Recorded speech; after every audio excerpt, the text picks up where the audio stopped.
Hi, I'm Kent. Let's make some colored slip pots.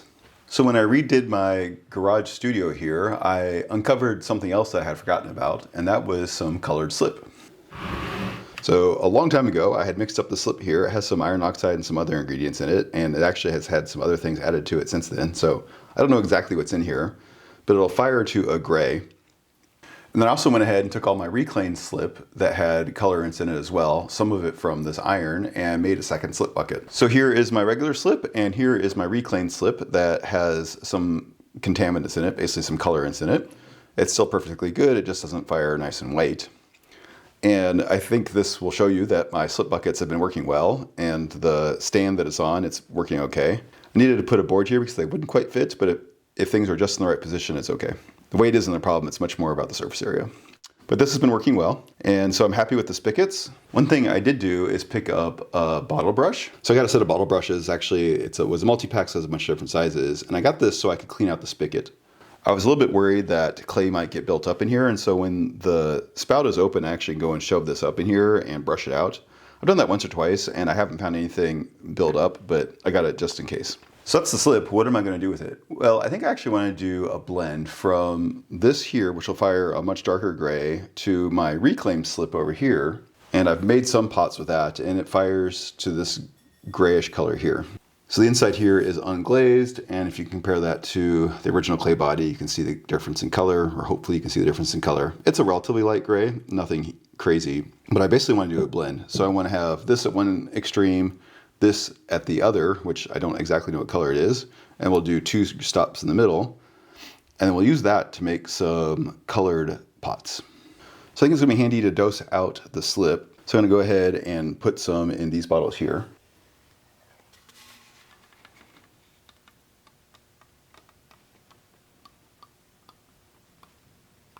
I have another one that I cut open to be a funnel, so I can just sit there.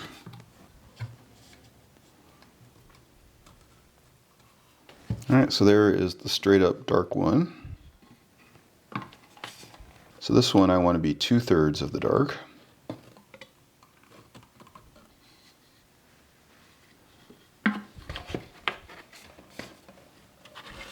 And this one I want to be 1/3.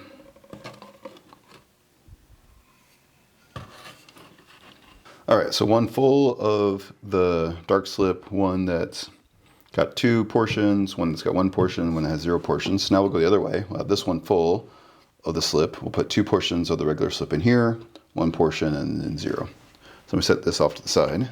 All right, let's wash out the funnel. Now we'll use it to catch slip for the others. So we want a bunch of plain. And this one, so we have 1/3. So we basically want to get close to the top to make it 2/3 of the other.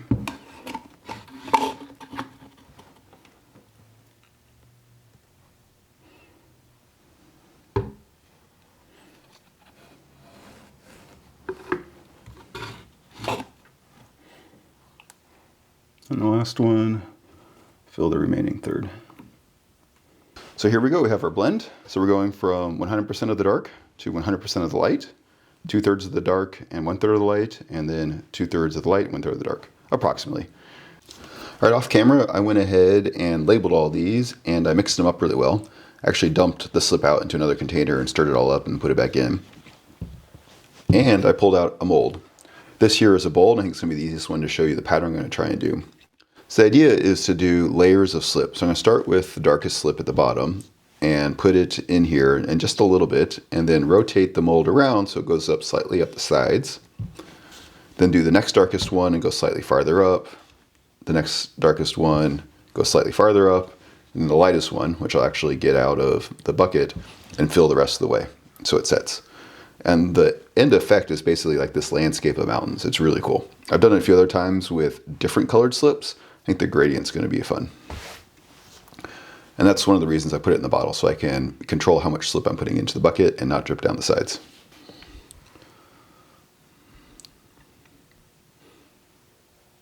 So I want to cover the bottom, but I don't want to put so much that I have a bunch of liquid slip hanging out still.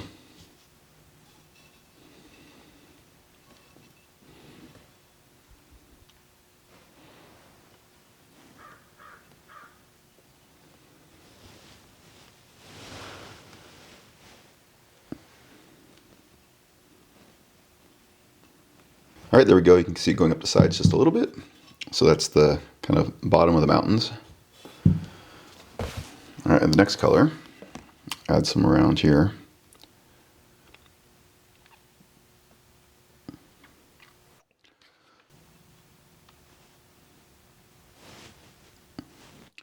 So one option is you kind of let the different colors kind of marble together, and so we'll have a little bit of a marbling effect, which can be fun.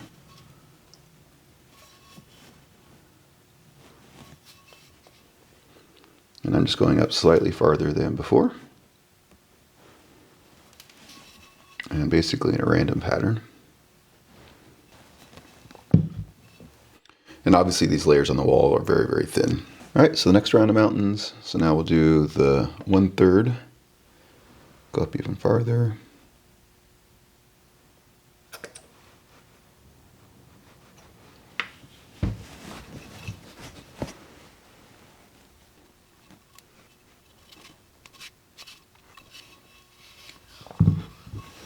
All right, and then finally I'm going to fill it the rest of the way with just the base slip, but I'm not going to use this bottle. I'll just use it out of my bucket. So I went ahead and mixed it up, so we'll just let it go in.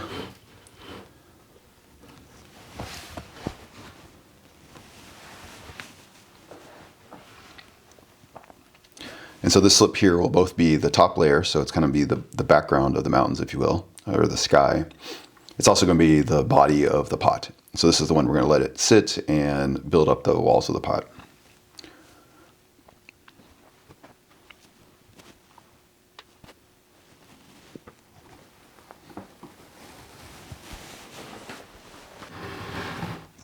All right, I'll just let this sit like I normally do, and we'll dump it out and show you the result. In the meantime, I'm going to go ahead and do a bunch more like this.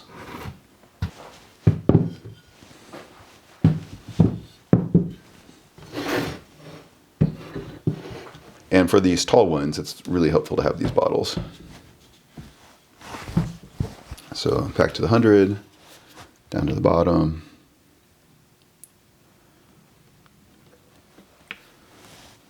Let's put a little bit more. I think if you do this a lot, you start to figure out how much to put in. I haven't done this in a long time.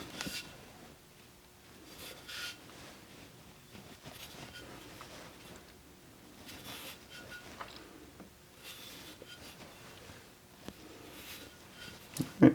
There's one just like before.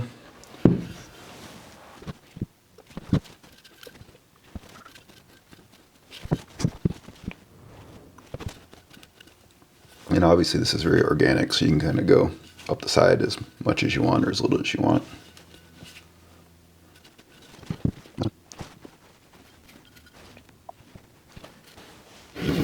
All right, by doing a bunch, I've had a chance for the slip to sit up a little bit more, so I have a little less mixing. So these should be less marbled.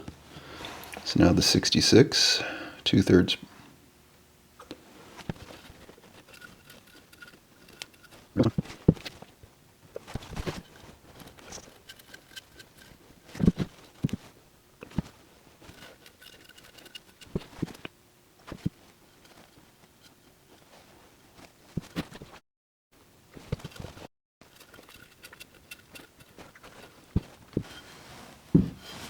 All right, there we go. Now I need to fill them up with the other slip again. But I'll go ahead and do that off camera, and then we'll come back when we're demolding.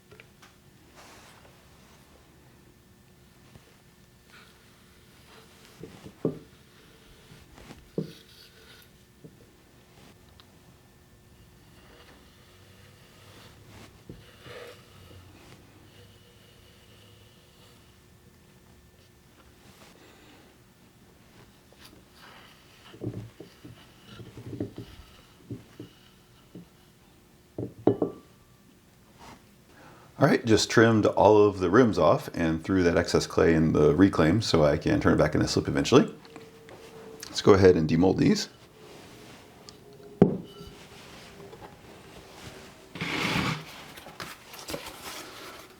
And to help do that, I've cut out these pieces of cardboard that basically fit on the top here. So I can put them there and then just turn them over and they should slide out. Just like that.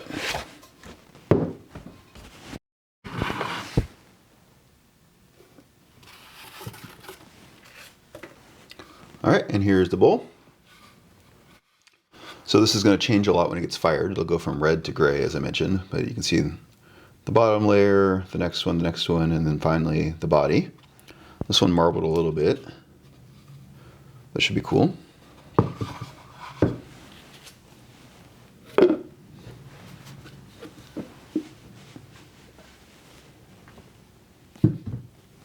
Here's the next one. This one I think worked really well. I think the taller forms, it's easier.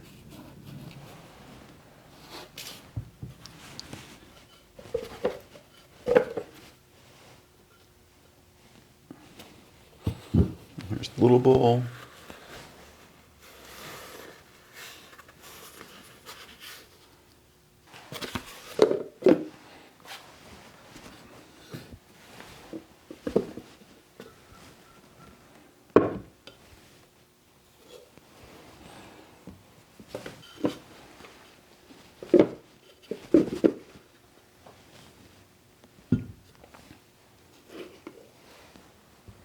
I'll go ahead and let these dry a little bit more so I can handle them and give you a better view. And I'm also going to go ahead and let my molds dry out, and we'll do another round, and it will involve this one, which we haven't used yet.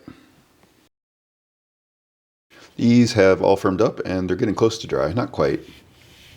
You can see the pattern better now. It's kind of the mountainy, this one marbled a little bit. This one here, it's a little bit more clean. The tall forms. It's going to do one more round, but I'm going to switch the order, and that's where the other slip comes into play. So this one, we went from darkest over here, the next one to the next one, and then we filled up the rest using the reclaimed clay. I want to do the opposite. I'm curious what it will look like with the lightest color on the bottom and then getting darker as we go to the top. Therefore, we'll fill up the rest using the one that isn't diluted at all. Only we won't use it out of the bottle. I'll go and grab it out of my bucket. Let's go ahead and try that out. So same thing, put a layer in the bottom.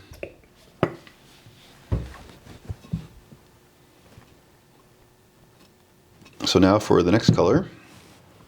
So that'll be the 1/3. Next up, the 2/3.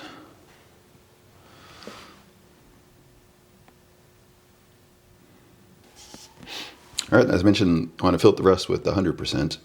However, we'll just get that out of the bucket. So I went ahead and mixed up my slip, and we'll just pour it in carefully.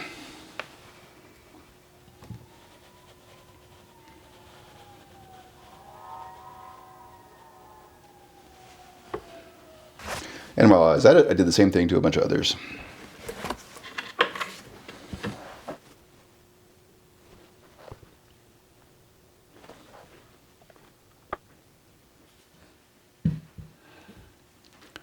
Okay, should be time to demold.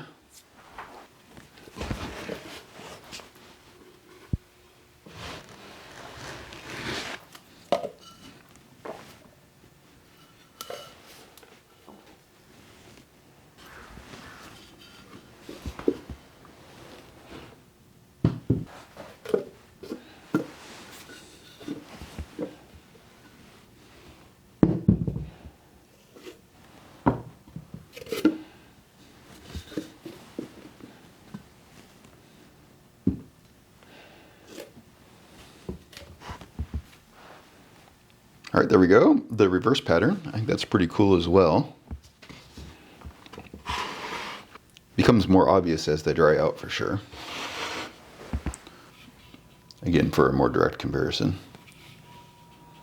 There's a bunch of steps between here and getting them done now that I won't bother showing you. Basically, I'm going to let them dry out. I'll go ahead and bisque fire them. I will glaze them in a clear glaze.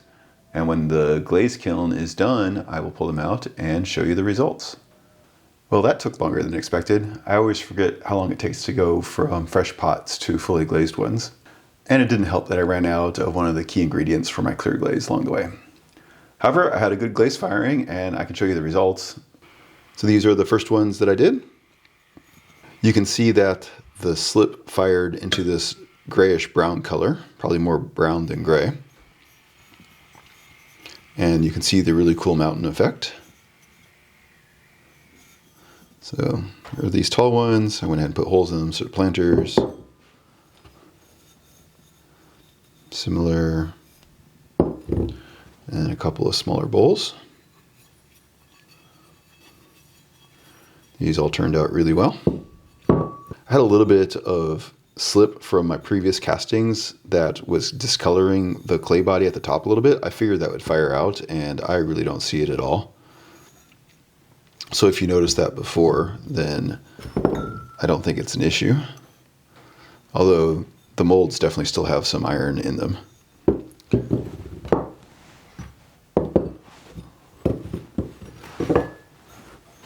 And then these fired okay as well. I am reminded as to why I stopped using that slip. The higher iron content doesn't play well with my glaze, so there's a bunch of little pinholes in this. I think the iron basically, as it goes up to temperature, releases some gases, and the glaze just can't quite heal over the top. They're not terrible, but it's not great either. It's only the highest percentage one. The other two seem to be okay. So I think if I'm going to use this slip again, I just need to dilute it down a little bit. Basically start maybe at this 2/3 level instead of the full 100%.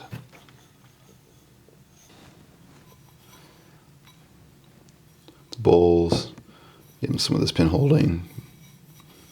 On the inside it seemed okay. So for some reason just outgassed on the outside.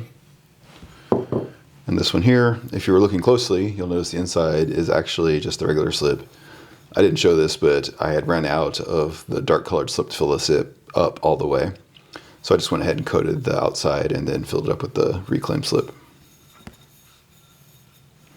So that's a really fun effect. As I say, I've done this before, but I've never done it with a gradient. And I think I will probably do it again at some point, although I'll probably switch over to using mason stains instead of using the iron oxide slip. It can just cause too many problems with the glaze application. I was thinking about doing another video in this line, and I did some tests in that vein, but I think I'll just go ahead and show you the results. So I've seen this kind of slip application done by several different potters before. However, there's one that I've seen that is more unique, and that's done by Forest Ceramics Company. They're on Instagram and do some really cool colored slip stuff. And so while these look the same, I was doing some tests, and if you spin them around, they have this kind of application here of a planet or a moon in it. So this was created by basically pouring out a little bit of slip and then cutting a disc and then shoving it on the inside of the mold. I don't know the right way to put it in the mold. It didn't really stick very well, and my lines aren't particularly clean, so there's probably some practice there. And then the order of putting it on also matters. So this one here is kind of in front of the mountains. I guess the way it recesses, it's not too bad, but it's a little bit weird. And then this one here, I had some crawling with my glaze, so I don't know what happened there. I got the order correct, so this one has the moon behind the mountains, and I tried to add some stars, so these little specks. Unfortunately, I put the stars in front of the mountain. However, it's still really fun. So I might try this again when I mix up another batch of colored slip. That's one of the advantages of slip casting, is you can add these colors into your slip. Although there is overhead for managing all the different colors of slip, you need to have space for it all. I managed to make it through most of my reclaimed bucket of slip, but all the trimmings I went ahead and put back together and I just filled it back up. I'm not too sure if I'll make some more pots like this or if I'll do something else with it. In the meantime, if you have any questions or comments, let me know. Thanks.